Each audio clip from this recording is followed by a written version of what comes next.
Think about the content of films. There is, you've kind of got the chick flicks ideas, so these are more for women than men.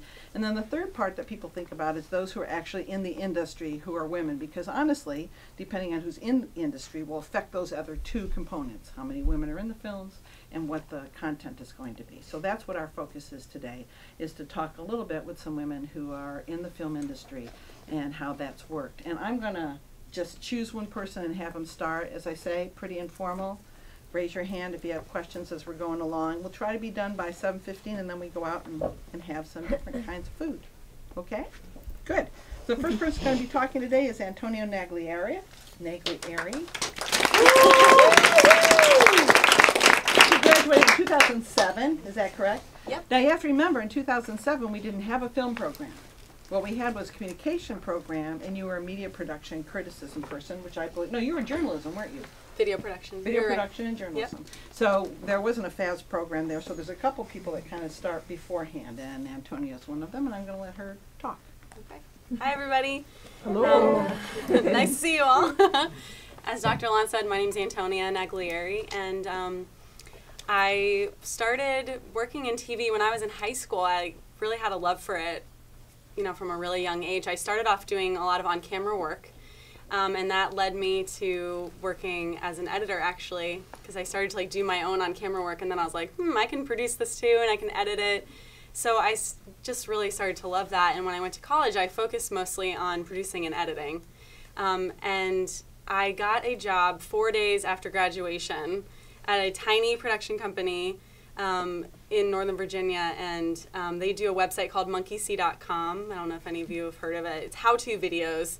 So I spent 4 years doing how-to videos, and a lot of them were food-related, so I know how to cook pretty well now after that. And then actually, I met my current boss at a party. I shot a video for my best friend's parents for their 25th wedding anniversary, and he saw my video and thought it was really great, and I got a job with him. So you never know who you're going to meet. And I've been at CACI for 3 years now, and I mostly work on government contracts, and the main one that I work on is a website called Military Kids Connect.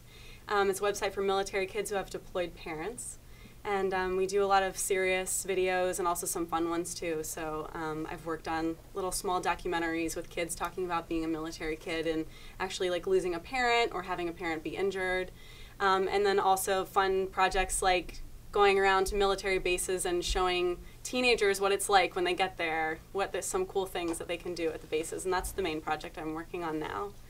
So that's pretty much it. Thank you. Thank you. We're going to move on to Peggy. This is Peggy Pridemore. Some of you might know her from a Studio A that we did several years ago. Yes, it was fun too. I'm a location manager mostly. I do a few other things too, and my expertise is Washington, D.C. because everybody knows it's really difficult to film in D.C., so they hire a local who knows all the rules. And I've been in the movie business for 30 years this year. 30 years. And I started out as an actress. No job there. There's no work in that field. So I decided, since there was so little work in front of the camera, I'd get behind the camera, right? Yes. And so I'm a freelancer, and I've been the freelancer for 30 years. So luckily, I have help sometimes when I'm not working. That's the toughest part of being a freelancer, is when you don't work. And so I started the way everybody starts, as a production assistant, and that's a gopher, and you have to just get your name out there and tell them you're available and get your name in their Rolodex, or, on their phone. And so I was a PA for 3 years, and then a long time. And then I was an assistant location manager for 3 years. And so my first movie in locations was Broadcast News. I don't know if you've ever seen that. Yeah. Old movie, 1987. And so from what happened was, when you're a production assistant on a movie, you you try to get the job that's easiest to get, which is usually craft service. And then from craft service, you pick an area to go into, and you try to get PA jobs in that department. And then you try to, and you can test it out. Basically what you do is you test out the departments to see which one you like and to see which one fits you better, which one you can do better. But people with degrees in film usually want to do producing and writing and other areas, but most people in a movie do not deal with the content of the movie. They actually are just helping get the thing made, you know. A lot of soldiers on a movie and very few chiefs. So you have to be willing to do different types of Indian work. And from broadcast news, I just was an assistant for about 3 years. It's like an apprenticeship program where they teach you how to do it. And then from there I became a location manager, and I've been doing it ever since. Wonderful. Thank you. I'd also like to introduce somebody else that's here, and that's one of our board members, Lisa. Stand up. This is Lisa Zakari. And Lisa, can you talk a little bit about the bags that you gave to everybody today? The swag bags, we've had a lot of businesses donate different things to go in, and this is what they do at events, so we decided to go with the swag bags. They're our first women's panel, so it's very exciting. Yes, it's very exciting. So we Glad got you guys are donations. all here. And we got And you're donations from Vineyard Vine, The Cole Show, Hamilton Insurance, DC Short. DC Shorts, what else do we have? Brightline, which is a media company, Great. and they're all in your bags. So there you are. It's like being at Sundance. Yeah. Not They have nothing exactly. on it. Anyway, okay, so now we're going to go on and have Becky talk. Okay. Scoot over here, excuse me. I got here through probably the same way as everybody else. I worked my ass off. So I started in high school. I had one of those elective classes, and I was like, let me fill this with a joke class because I don't really care. And I did video production. And then that was my junior year. About 8 months later, I was regularly breaking into the school to edit films overnight with my friends. And then eventually I lost all my friends, and all my real friends became film friends, and it's actually been the exact same ever since. So if you don't do film, I don't really actually maintain a relationship with you. It's a sad thing. I have literally one friend who's not in our industry, and it's only because she deals with the fact that I pretty much never call her. I came here to George Mason. I got a communication degree. The FABS program started while I was here, so I stuck around a little bit extra. Got the joy of taking classes with Tommy Britt, Linda Maslow, Estelle Dillon, and got a film degree, the FABS degree with it. Dr. Lant actually got me my first job that wasn't a freelance job. So one of the other professors who I had signed up for a class with but didn't actually remember his name or care, Paul Lavallee is the executive director of Arlington Independent Media, and he was looking for someone to come in during the summer to just teach a documentary film class, and he's like, okay, who's a film student and who has some kind of teaching experience? That's good enough. And luckily, Lant recommended me, so I went and I did that for a couple years in the summer while I was freelancing. I literally started freelancing at 15 and never stopped.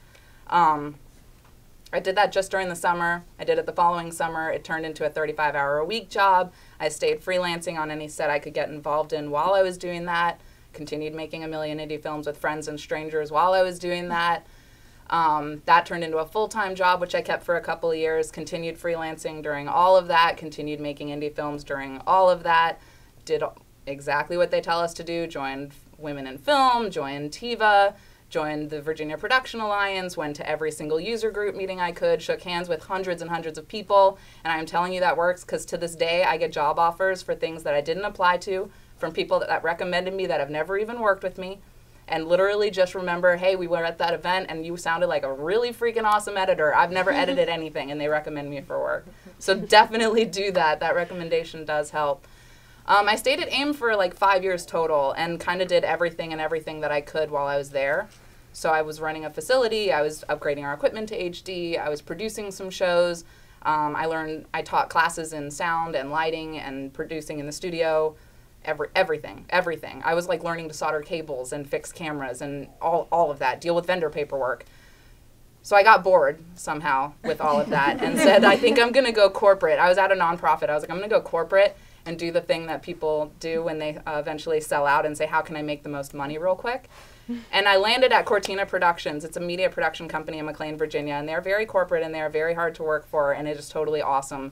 So it took that weird thing that I love called film and joined it with that other weird thing that I love called video games, and we do all of it at the same time. And it's like, I tell my owners this all the time. I'm like, if I could have like made up a company and made up an industry and made up a future for my life, it would strangely enough have been this place. Like, it's a dream. And I totally love it there, and they know it, and everyone I work with knows it. And it's literally, the only reason that I'm there is because I worked my freaking ass off, like 7 days a week, 20 hours a day. I did not care about anything else except for the stuff that we do here. And it's not even like it's an option for me. I get off of work and I have no reason to continue working, and I will get on my computer and continue working. Like, I just love it. I love what we do, and I hope that I'm sitting in that chair later saying this is my 30th year in this industry, because we are in a very cool field. Great. Thank you very much. And Michelle, you graduated from Mason in 2010? 2010. Okay. Hi, everybody. Like she said, I'm Michelle. I actually started at Mason as undecided when I was in high school. I did a lot of theater stuff, and I wanted to be Samantha Brown, the blonde-haired lady from the Travel Channel. She's pretty awesome. And then I joined Mason Cable Network when I was a freshman, so you guys should definitely take advantage of all the clubs you can, because that sort of helped me find my friends, and like Becky, like all of my friends became film friends. And I worked with a girl named Frances Cordero who ran, I think it's the SBC. Yes. And she helped me get an internship at National Geographic my senior year. So I did that, and when I graduated, Dr. Lunt, and I'm sure all the other film professors, send out these emails on the listserv with jobs. If you get one of those, please look at it, because it's important. So that the job was for Henninger Media Services, and I went in and I interviewed, and I got it because I had interned at Geo, and Geo is one of their clients. So I spent a couple of months working with them on mainly their political campaigns. So the big person I worked with was Murphy Putnam, and that's the guy that does all of President Obama's press things that you see when he's running for president.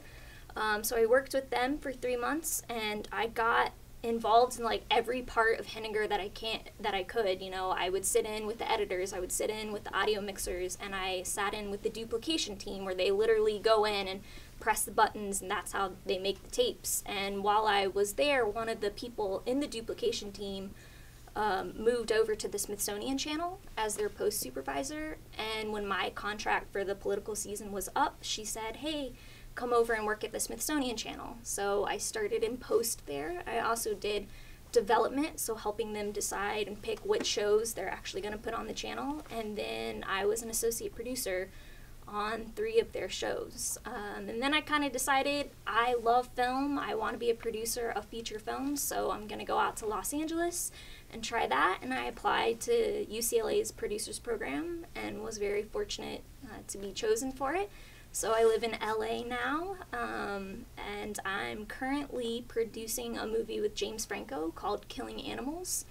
And it's absolute hell, but not because of him, just in general, producing is really, it's hell, but I absolutely love it. And I think what you're going to hear from everybody here is, like, if you don't love what you do and you don't wake up every day saying, I'm psychotic and I need to have more of that crazy life, then maybe you should be doing something else. But it's awesome, and keep going. Thank you. Thank you. Can I, we have an extra chair over here. And also, I'll get you a chair. Do you There's need one it? right here too. Oh, there's a chair right here. Come on in. It's informal. You can walk in front of everybody. It's okay. So there's a chair right up there, and there's one right here. Can we move that back? Yeah. Can you use just the tripod a little further? Oh, okay. Oh, good. Oh, good. Thank you. Thank you. Okay. Last but not least is Kwanzaa Gooden, and Kwanzaa graduated just 2013. Go ahead. Yeah, so first off, I want to say it's really an honor being here. I appreciate it. I don't really feel like I belong because I still very much feel like a child. You But look like a child, but we love you. yeah, it's definitely an ego boost, so thank you. I started Mason in 2009, and I was always a FAVS major. However, I wasn't very involved in the program as a freshman. I was also a part of the Honors College, and I was a Mason ambassador, so most of my friends came from those two groups, and I didn't really know anyone in film. My sophomore year, I tried to change that, and I got a job at the Student Video Center, and that kind of helped a little bit. I met a few more people in the program, although I still didn't really get really close with other film majors and didn't really hang out with them until the end of my junior year. So if I could go back and change anything, it would probably be that, just to get more involved right away, help out on more sets, things like that, just so I could know, because you guys are great people. So but anyways, at the end of my sophomore year, I think I got an internship at GMU TV here, and after a semester interning with them, I got hired as a PA. And then that was awesome. I learned so much from working here, and it was great when it came down to my senior film, because I was just here all night in the editing bays, so it was great to have access to that, and also the people here are awesome. Anyway, so at the end of my junior year, I was fortunate enough to get an internship at the Cannes Film Festival. It was actually one of Cindy's emails. You gotta, well, I guess Cindy doesn't send them anymore. Is it John? John? Come on, I do a little. You gotta open John those does as well. emails. I mean, sometimes it's kind of like Russian roulette. You just gotta close your eyes, just pick one. Sometimes it's not really that great, but there's some gems in there. It was a program called Creative Minds in Cannes through the Creative Mind Group. They also have programs in Toronto at Toronto National Film Festival, and I think they just started one at Sundance. It was really cool. They set me up with a company, and I worked for that company for the duration of the festival. What I did was I worked in the market, and basically, of course, I did typical intern work. You gotta learn how to make coffee, because I never drank coffee, so I never knew how to make it, and I got cursed out a couple times just by my horrible coffee making skills. Anyway, so I learned how to make coffee, and also what we did was I tried to pitch the company's films to buyers, basically so that they would purchase them. So that's what I did, and then after, it was only for the duration of the festival, so it was 2 weeks long in May, and I still didn't have an internship that was required for the FAVS program, and I didn't want to go into my senior year still having to do that, and I didn't want to stay that extra summer just to do my internship. So after the festival was over, I basically just asked the company that I worked for, I was like, hey, do you guys need an intern or anything? I need an internship. And they're like, okay, sure. So the company was in LA. It was a small distribution and production company called Trico Studios. So I moved to LA for those 2 months in the summer, and I worked for them. And that was an interesting experience. But I definitely learned a lot. I learned a lot about the business side of film. So that was definitely a benefit, and of course I got a few connects, so that was awesome. Then I came back for my senior year and was very much focused on my senior film. I did a short narrative called Do for Love, and after that it was kind of crazy, because I was so much into just creating my film and making sure it was perfect and everything, that I didn't really spend any time applying for jobs or anything. So then, it was over and graduation came, and I was like, oh crap, I guess I have to be an adult now. But I was still working at GMU TV, so I continued working there up until the end of August, and then and throughout that time, I was just applying different places. In September, I got an internship at a video blog company called Intellectuals DC, and it was basically just a startup company. And what we would do is go around and film different high-profile events in the area. So I went to it was the Ambassadors Ball with all the ambassadors in DC, and I filmed that. And there was also just different charity things. So that was kind of cool. And then It was not paid though, so that sucked. So I was still applying, and then in December I got a job at USA Today Sports Media Group, and so now I'm an assistant editor and a videographer for them. So, yeah. What I'd like to do is see if you have any questions for them to kind of clarify some of the things that they've talked about. We'll go on to a second question in a little bit, but I would imagine you have some questions you might want to ask them now. Something Yeah. you just said, you were talking about your senior film and how much time you spent on it. How important is that piece for when you're doing interviews as opposed to other things like your internship? It depends on like the kind of job, you know, you're applying for.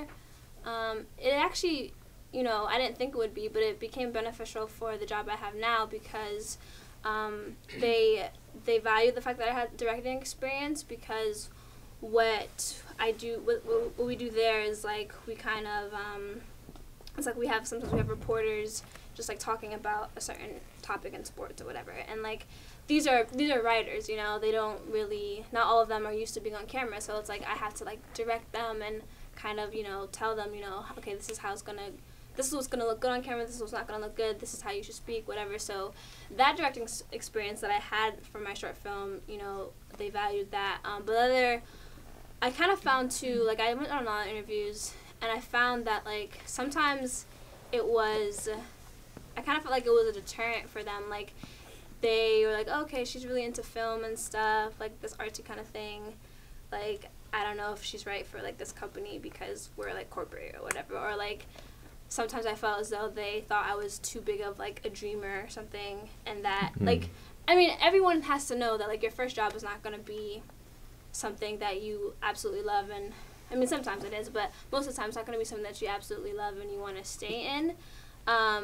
But you know, when you're applying for that PA position, they want you to act as though like, oh yeah, I've always dreamed of being a PA, you know? I don't have any other dreams. And when you kind of show that you do, they're like, oh no, she's going to quit in a year. Like, no. So that's kind of my experience. I can add to that one too, is like, I help hire our PAs and our interns and some of our freelancers and stuff at Cortina, and I can tell you that we watch 0% of the demo reels unless you're an editor or a DP. That's it. Those are the only reels we watch. The difference comes when you actually can articulate how to get shit done. So if you work on your senior film as like, this is a professional thing and I'm going to make stuff happen, that's what matters. So really, like, no employer I ever got watched my senior film or cared about my senior film in any way, shape, or form. But what they did care about was the fact that I knew how to get, 40 people on set and make things happen. So those are, like, it's the process. That's why you're in school, right? It's like the process, what you go through to get to the end product. So make a film that you're passionate about, because if you're not passionate about it, you're not going to get it done. But really what you're there to do is learn how to make a film happen, and that's what's going to carry through to your job interviews. Like the likelihood of them like watching and being like, oh my God, scene 3 was beyond. That's like 0%. Like they're not looking for you to direct their films. They're looking for people who are going to figure out how to make things go. Other questions? Trevor. I had a couple. Trevor. Sorry, I forget names. All the way on the end right here. Peggy. Peggy. Peggy? That's Peggy. Trevor. Okay. This is Peggy. Thank you, Trevor. How you doing? Nice to meet you. You said you primarily freelance, correct? Yeah. How in like the unbusy season, if that's like your primary like mode of income, how do you usually cope with that? Because I've tried out all freelance things.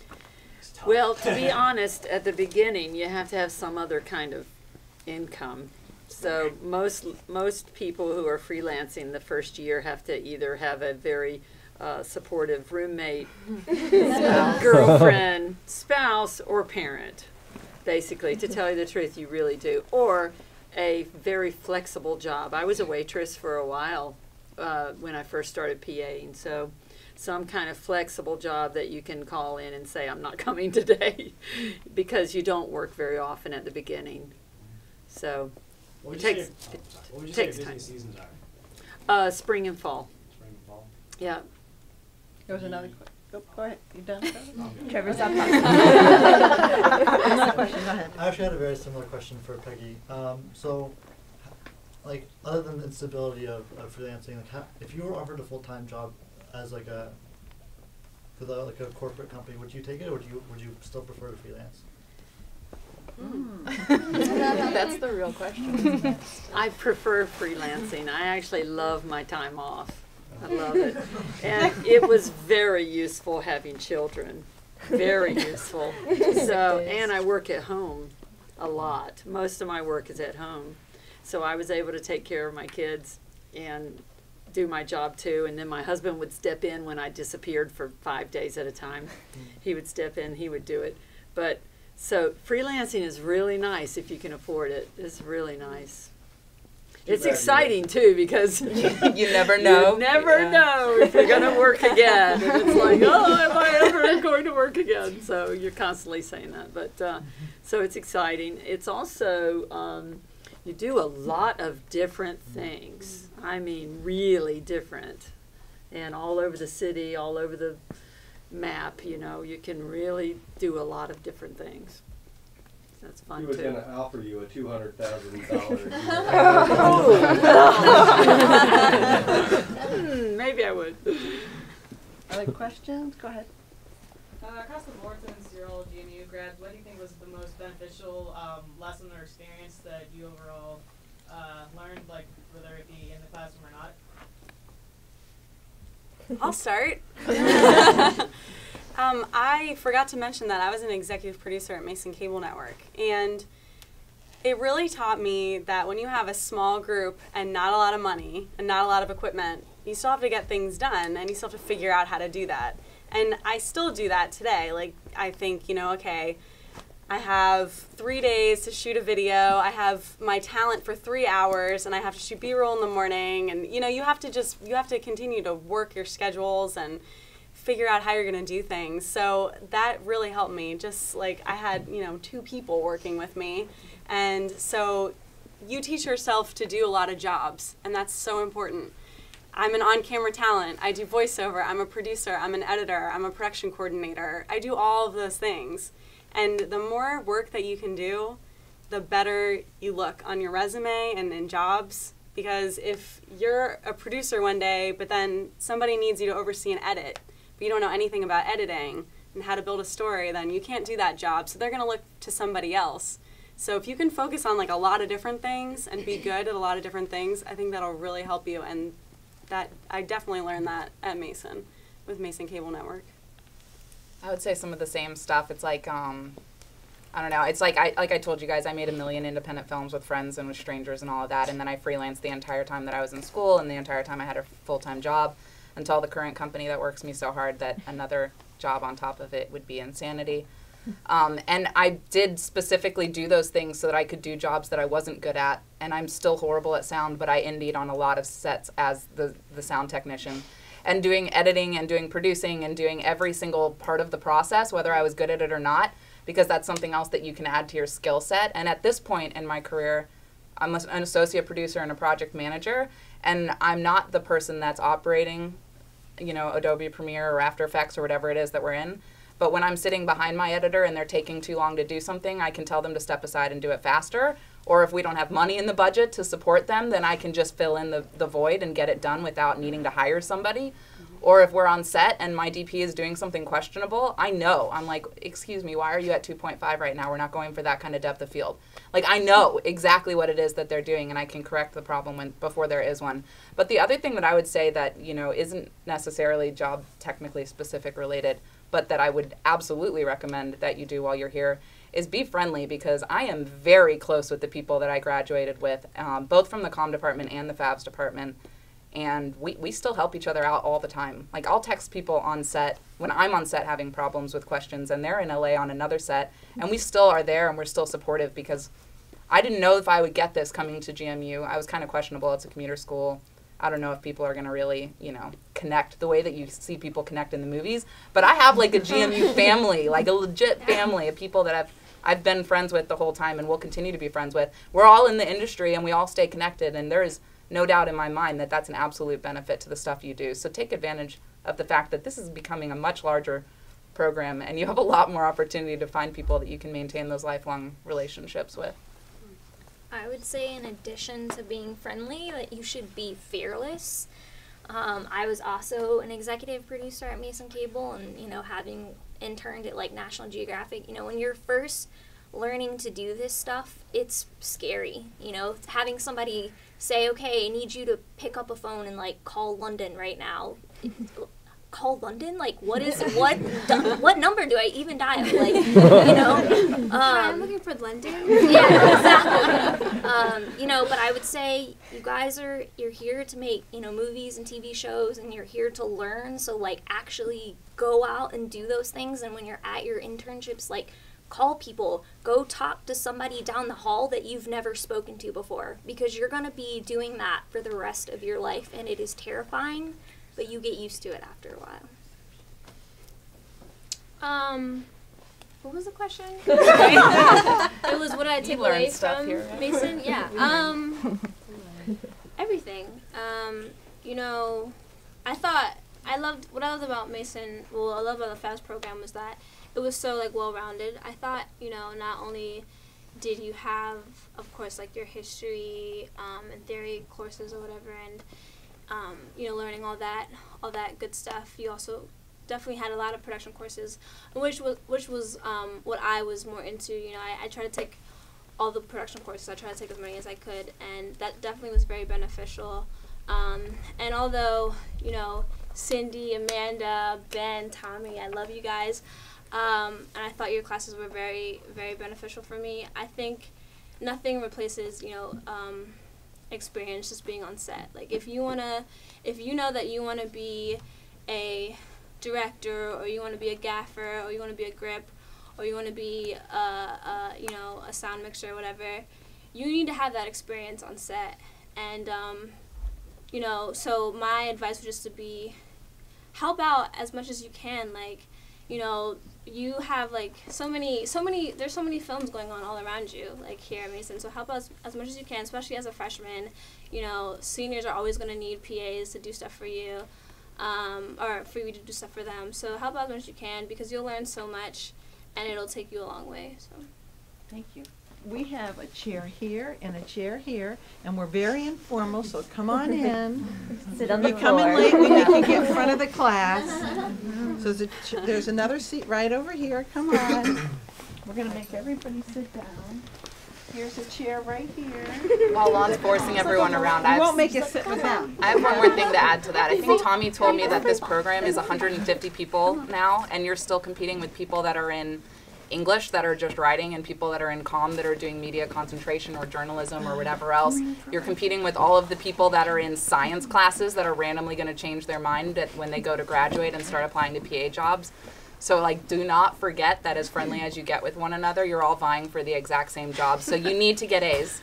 You need to be better than your peers. You need to strive to do everything better than everybody else that you're around, because there are legitimately only so many jobs to go around, and it is a very competitive field. If we put out a job posting for a PA, we're gonna have 200 responses the next day, and we're gonna read about 10 of them, and we're gonna interview about 2 of them, and we're gonna hire 1 of them.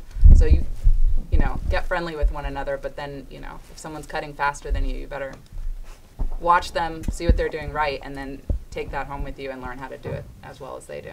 Any advice you want to give, Peggy? Tenacity.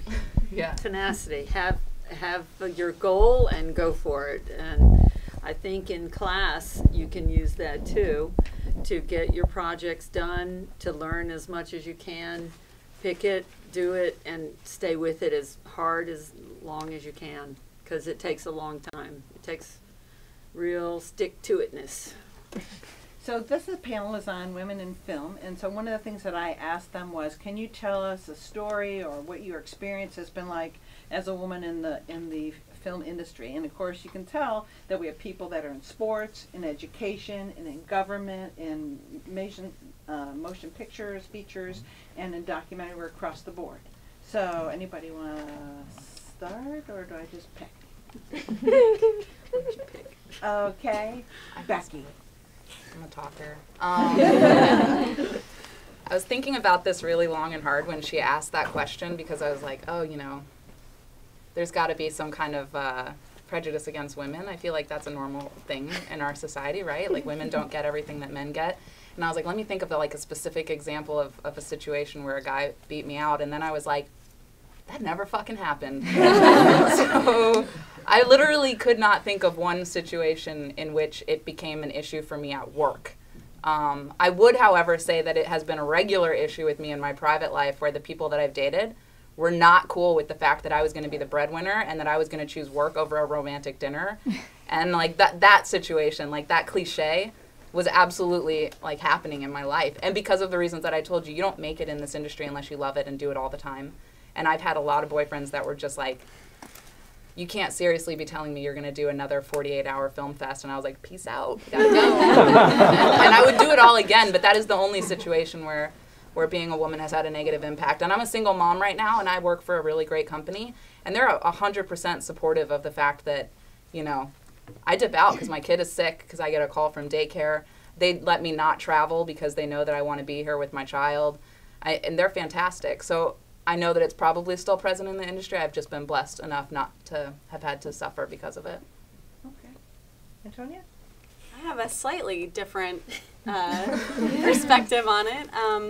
When I was very young and working, I got a lot of older men who thought that I didn't know anything that what I was doing. In fact, I remember one boss I was plugging in speakers to the back of a computer, and everybody knows how easy that is. And he was shocked that I didn't know how to do that. Like, he literally was shocked. And I was producing a show for him at the time, and I'm like, I'm a producer. Like, I work with equipment all day, and I'm editing, and like, you don't think I can plug in speakers into a computer? But then I have, you know, the complete opposite experience where I have like a really amazing boss and mentor now, and he never treated me like that, and I always, you know, really appreciate that relationship because I know that I'm good, and I know I work hard, and like so does he, and he trusts me to do things and get things done on my own. So I don't have that experience anymore, but every once in a while there's like one older man who looks at me and sees like a young woman, and they're like, they're a little skeptical. But what I would say to you guys is to not be discouraged by it, but just work even harder. You know, just say to yourself, you know, I'm confident in my skills. I know I can do this. And they don't have to, you know, think I'm the best thing in the world. Like, I'll show them that I am. You know, I'm going to work really hard. I'm going to do a good job. And then they'll come around. And so that's, I think, the way to spin it. You know, don't say, oh, I'm being discriminated against and, oh, poor me and everything. Spin it so that it's positive. And you know what? It'll make you better in the end. Because then people will respect you for your work and not look at you like as a woman. So that's what I would say. Yeah, and own it. Like, be it.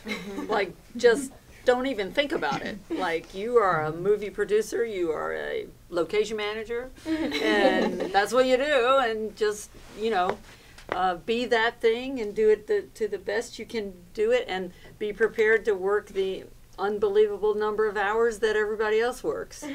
And so that's the hardest part, actually, for men and women, is the number of hours. So everybody can do that, and I think there is some discrimination in the industry. What I've experienced is that sometimes the director, cameraman, and the first assistant director will be buddies. And that's because they're at the camera together, and we're out here helping in the outer ring, as we used to call it, and they're in the inside ring, and they get to be really, really close to each other, and they really, really rely on each other a lot. And a lot of times they're buddies because one of them is insecure and needs the other one. Usually it's the director who needs the cinematographer. And so they'll get very nervous if other people are listening. And it doesn't matter whether you're a woman or a man a lot of times, but sometimes if you're a woman, they get a little bit more insecure in a different way. So you just have to sort of be aware of people's nerves and anxieties, and you can work around it. And that's, I was always very in tune to people's nervous reactions to me. And I think that's part of what you're saying too, is they would react. So that's a normal thing to have to do in an industry like this anyways. You have to learn to really respond very clearly, succinctly, and you can get past some of the sexual stuff that happens. Because it does happen some. And it used to happen a lot more. Now they do sexual harassment. On the last movie I worked on, we had to do a video. Oh, no. Every single person had to watch a video for an hour. Yep, on sexual harassment. That was so they are getting more in tune to that, and I have noticed it's a little bit less. It might be because I'm older, but You still got it. You still got Yeah. Michelle? I haven't experienced it directly because when you're young, no matter if you're a guy or a girl, it's just hard for you to prove yourself. But I intern at a company in LA called XYZ Films, and they do The Raid and The Raid 2 that's coming out tomorrow. So if you guys have seen that, you know, that's a really guy movie, and at that company it's like 5 guys and a girl. And so part of what they do is they're a sales company and they're a production company, and they go to markets all around the world. And so I've been in a room with them where one of the girls, who's the girl that sells for them, guys will say, like, I don't want to sell to a woman. You know, that's their culture. So I'm very mindful of the fact that, you know, while maybe it is getting better in this country and like we're doing videos like that, you know, it's not that way. This is around the world, and this is a very, very global business. If a film isn't being financed fully by a studio, it's being financed from territory dollars from all over the world. So if you ever are in this situation, you know, you go into a room and you have somebody that says, like, I don't want to sell to you, you know, you do have to own it. You do have to say, like, well, I'm a woman and I'm a producer, and if you want to buy my film, then you have to deal with me. And, you know, I would just say, like, be memorable that you live in a country and you have the opportunity to do things that maybe women in other parts of the world don't do. You know, it's we have it really great here, and be appreciative for what you have. So yeah, I would say 2 things. Make sure that you like know your shit, like, and by that I mean like, you know, it's this whole stereotype that women, like, aren't as technically savvy as men, or like they're not good with tech stuff or whatever. And like, you know, if you are more into like the producing side or the writing side of the industry, that's great. But know how to work a camera too, know how to edit, know how to do like basic technical things, if not, you know, more in depth. Because like, men, at least from my experience, they're just gonna assume that you don't know what you're doing, and they're like, oh, you know, like similar to Antonia's experience. It's just anytime that I for example, at my current position, I shot a video, and it wasn't anything like amazingly beautiful or anything, but it was like a decently shot video. And, like, everyone was just so shocked and amazed, like, wow, that was really good, Kwanzaa. Oh, my God, like, I didn't know you could shoot. Like, yeah. Like, I kind of have a degree in this, yeah. So that's one thing. So definitely just know everything that you can know about it. And also, you got to have a tough skin. You cannot be easily offended. I have 2 little stories to share with you. So one was when I first started the internship that I mentioned earlier at Intellectuals DC. It was like I got the job, and then she was just like, okay, yeah, so we have a shoot on Friday at this place in DC. Like, meet me there. Bring your camera. I was like, oh, okay. So I go and I meet the woman. And it was actually a woman who said this to me, but I meet her, and I'm like, oh, hi, I'm Kwanzaa. She's like, oh, like, wow, nice to meet you. She's like, wow, like, you're really pretty. Like, I wasn't expecting that. And I was like, oh, okay, thanks. She's like, I mean, you know, because, like, usually chicks who do video are, like, you know, and I was like, I don't think I do know. Yeah, I was just like, all right, so Heard that one was before. that. Really? Oh my god. And then this one was actually crazy. I tell this one all the time because I just still can't even believe it happened. It's just so funny to me. So when I was interning at the Cannes Film Festival, basically how it was set up was like a convention center, and each company had a booth, and they had like it was like a little office kind of set up, and then at the front of it there was like a little a desk, and I stood there, and as people walked by, I just had to greet people, and we also shared the booth with another company called Stealth Media Group that's based out of the UK, and one of their CEOs, his name was Sean. So I'm there sitting at the booth, and this old man comes up. He is probably about like 70 or 80, like in his 80s, and he's like this little Irish man, and he just goes, "Oh, like I can't do an accent. I'm not even gonna try." Where's Paul? I know. Excuse me. But he comes up to the booth and he goes, "Yeah, I'm looking for Sean. I'm Sean's dad, looking for Sean." And I'm like, "Oh, like, okay, like, it's great to meet you." And I put my hand out, like, "It's great to meet you. My name is Kwanzaa." And he takes my hand and he goes, "Wow." He's like, "Is Sean sleeping with you? Because if not, I'd sure like to." Oh. And I was just like, I didn't even know what to say. I was just like, I think I kind of just like laughed and was like, "Ha ha." And he was just kind of like really talkative, so he just like kept talking. So like, luckily there wasn't like an awkward silence or anything, but I was just like, I couldn't believe it. And like things like that, like what, especially like being like in LA and like working at Cannes, where it was just like really like, you know, top notch, like super into the industry, like film people, like it was like all men, and it was just really I kind of felt like, you know, some side eyes like every now and again. So that kind of did deter me a bit, like from that whole Hollywood scene.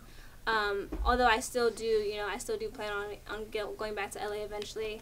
But yeah, I would just say, you know, you can't like get too easily offended by things like that, because, you know, sometimes they just do happen. So. Okay, do you have questions for the panelists? Yeah, go ahead. So along those same lines, I was wondering if you could talk a little bit about how two-dimensional female characters end up being portrayed in mainstream films, opposed to the male characters, which are always have seemingly more depth to them. I wonder if you could talk a little bit about what could help bring depth to a lot of female characters, and if the fact that a lot of female characters are treated almost, as Ricky Gervais said, as props on screen, if that contributes a lot to a lot of struggles women have in the film industry. I would say number one, read more comic books, because the women in comic books are definitely well-rounded, period. Number two, I would say a 1 hour and 20-minute film doesn't always give us the chance to even really get to know 1.5 characters, let alone 2 entire characters. So really what needs to happen is the lead needs to be a woman, because there just isn't time in those films for us to get that intimately involved with as many characters as we'd like. Number three, I would just say we should get more stuff like Game of Thrones, because those women are definitely well-rounded and have full characters. I think it's absolutely happening. It's just a slow process. And women are aware of it. I mean, Cate Blanchett said at the Oscars when she got her Oscar, like, we need more lead women roles. The world is round, people. You know, that's what she said when she got her Oscar. You know, Hollywood is a lot of males, but, you know, I'm in a class of 12 producers right now, and 8 of them are girls. You know, so we're constantly, as women, I think it is just a process. Like, it will change over time. It just is, people who are in those positions have to make everybody else aware of it to get that change made, I think. Yeah, I think we see it coming too, because I was having this thought about the Hunger Games the other day, and now with Divergent coming out, the main thing that struck me as the similarity is that everybody in the story is waiting for someone to save them, and they're waiting for a girl. They're waiting for a female. And so the waiting part of that story, waiting for a female though, is a lot like waiting for a woman president. And I think we're waiting for a woman president too. I am. And so I think that waiting, expecting is starting to come out. It's coming out in the books and now they're being made. But how many guys here have seen Osage County? You got to go see more chick flicks, man. You got to see them. Go see them. That movie is unbelievable. And it's about families. It's about things that matter to humanity. It's a chick flick, though. So you got to go see those. And as people care more about each other, and you make movies that are about caring about people, and then they have to earn money.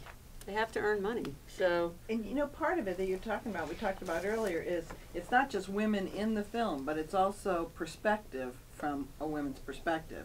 And I've talked to some of the students here at Mason, and you know, sometimes they have films that they want to have made, but maybe some of the guys don't really understand that perspective, and they don't really understand it, so they don't want to help. You know what I'm getting at? Mm-hmm. And so that makes it really difficult for some of the women in the program to say, I have this great idea, and the guys are like, well, it's a chick flick or whatever. That, I think, is something that we can do at our level. Yeah. Which is start to support different perspectives, and just not women's perspectives. It's other perspectives as well that we could start to see coming out in the senior film. Mm-hmm. Mm-hmm. Like, I will say now that there is nothing wrong with chick flicks. Like, chick flicks are awesome. I am not ashamed that one of my favorite movies is The Notebook, okay? I'm not ashamed. And Mean Girls. But yeah, like, you know, it's just about, yeah, being, like, open, especially, like, what Cindy was talking about at this level. I feel like it does happen a lot, especially when it's like, oh, you're in Com 355 or whatever, and you have a group project, and, you know, still, even like, in the program, there's still not that many girls in the program, and so it's dominated by guys, even in the classroom, and you know, it becomes hard when it comes to that. But I think just don't even though chick flicks are awesome and everything, don't like only have that like mindset. Like, you know, you as a woman yourself should I'm sorry. What's the phrase I'm looking for? Oh, think out of the box. yes. And you know, be open to other ideas, and like there are so many times where you could just put like a feminine spin like on an action movie or anything, like with The Hunger Games or with Divergent, things like that. You know, a chick flick doesn't have to be like a rom-com. You know, a chick flick could be an action movie. It could be it could be whatever. So. It's like the stereotype that just because a lead in the film, or the lead in the film is a woman, people assume it's like a chick flick, it's going to be about romance. I think like as a whole, like, just like in general, making films about, like thinking about characters as like, what if this was a female character? What if this character was from a different race? What if this character is like thinking out of the box like that? I think is like really important as far as kind of changing, at least introducing new ways of looking at the world that other people can experience, and not just from one point of view. Definitely. But I think it's kind of a two-way street too. It's like, especially from the crew's perspective, I don't care if my DP is a male or female. I actually don't give a crap about their gender one way or the other, and I assume that they don't give a crap about my gender one way or the other.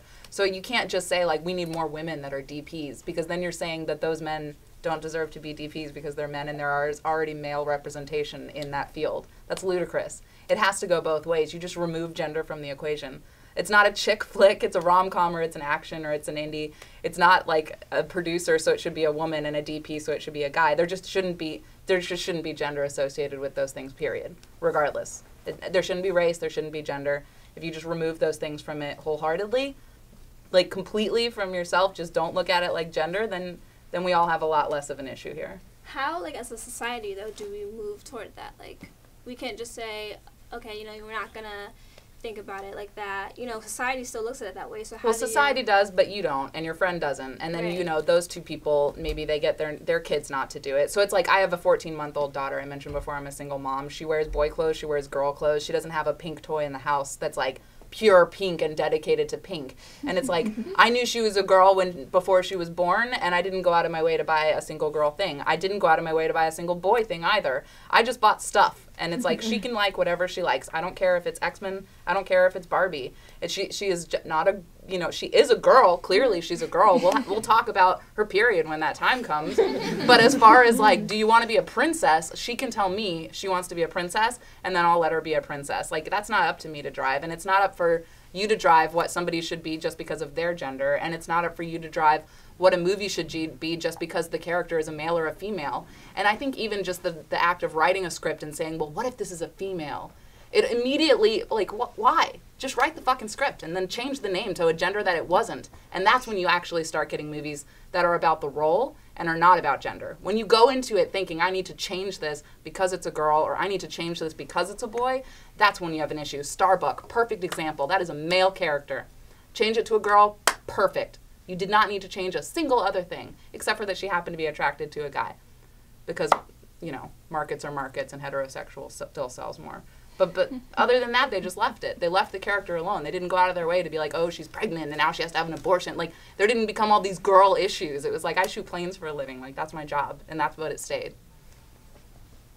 Questions? Yes, in the back.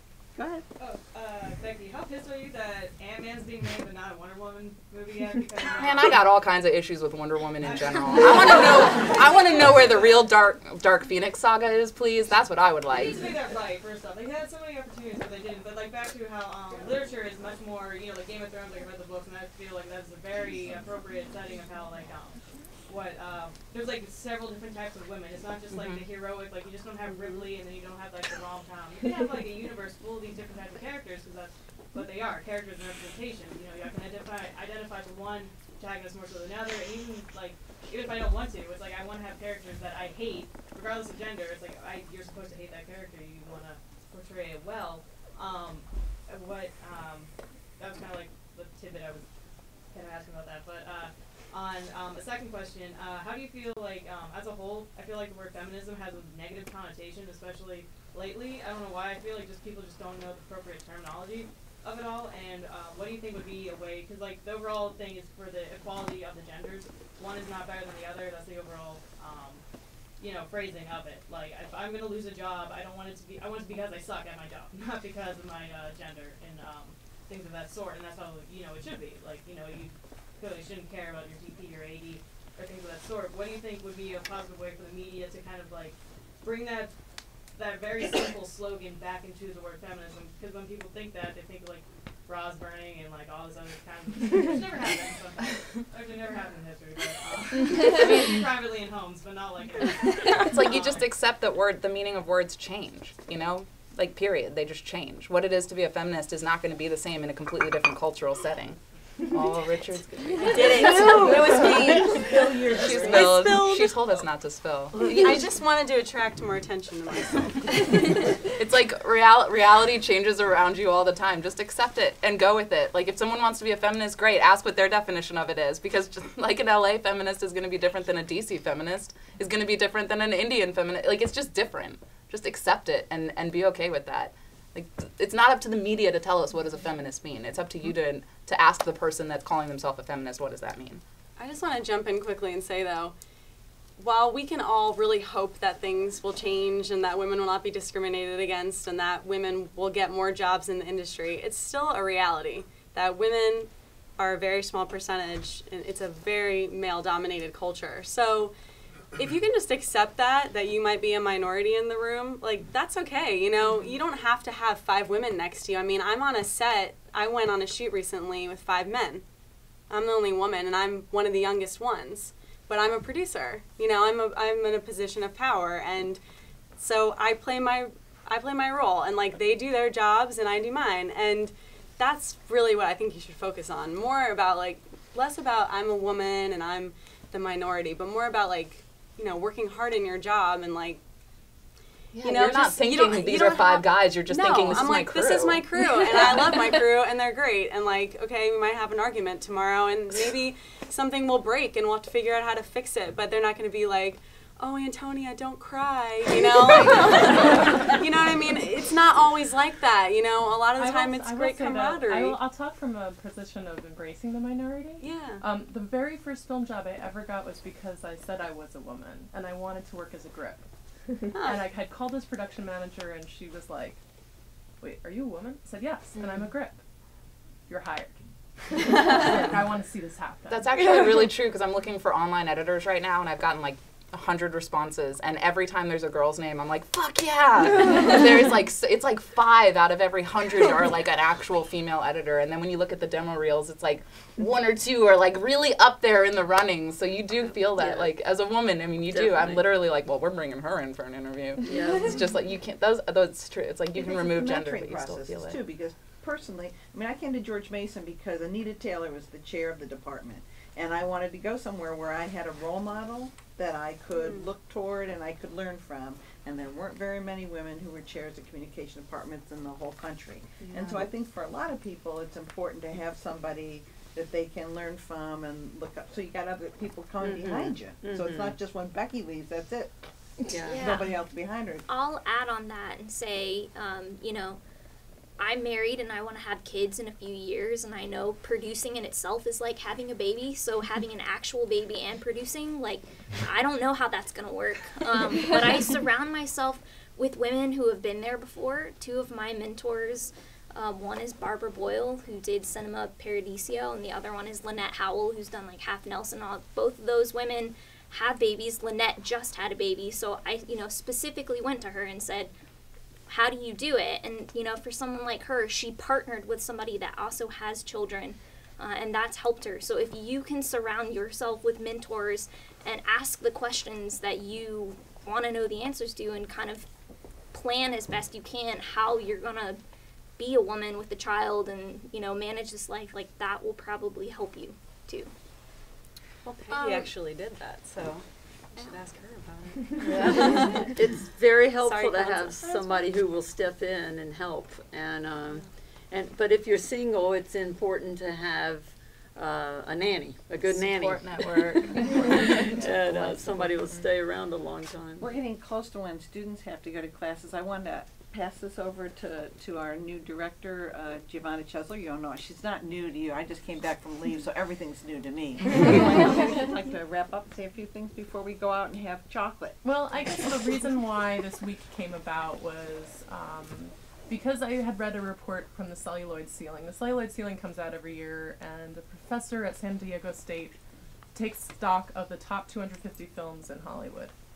And she looks at how many of these films are directed by women, how many cinematographers are women on these films, and the numbers plummeted. I've been following this for 7 years, and for the first time in 7 years, I saw the number really drop significantly. Only 6% are directed by women, and only 3% are shot by female cinematographers, and only 2% have heads of special effects who are women. And those numbers are not changing, they're going down. So when I think about our role, you know, you guys are starting out and you're doing it. And it's important to every one of us to just look at what's going on in our industry in the face and say, we can change it no matter what our gender is. We have to change it because we do need an equal space for all of us to produce. Otherwise, why encourage women to study film, you know? And to think about the success that each of you have had, it motivates me, and it motivates, you know, the kinds of films that we show in the classroom and the kinds of questions that we ask, which I think are really important. And my blood is like high and hot right now because I think this conversation like really sparked something. We have tomorrow the president of Women in Film and Video Association, which I think is one of the most important, if not the most important organization in DC right now for filmmakers. She's coming to Studio A right here at 2:30. And we're screening Lost in Translation tonight, and then tomorrow night we're screening Misrepresentation. This is a program that was founded by this amazing woman, and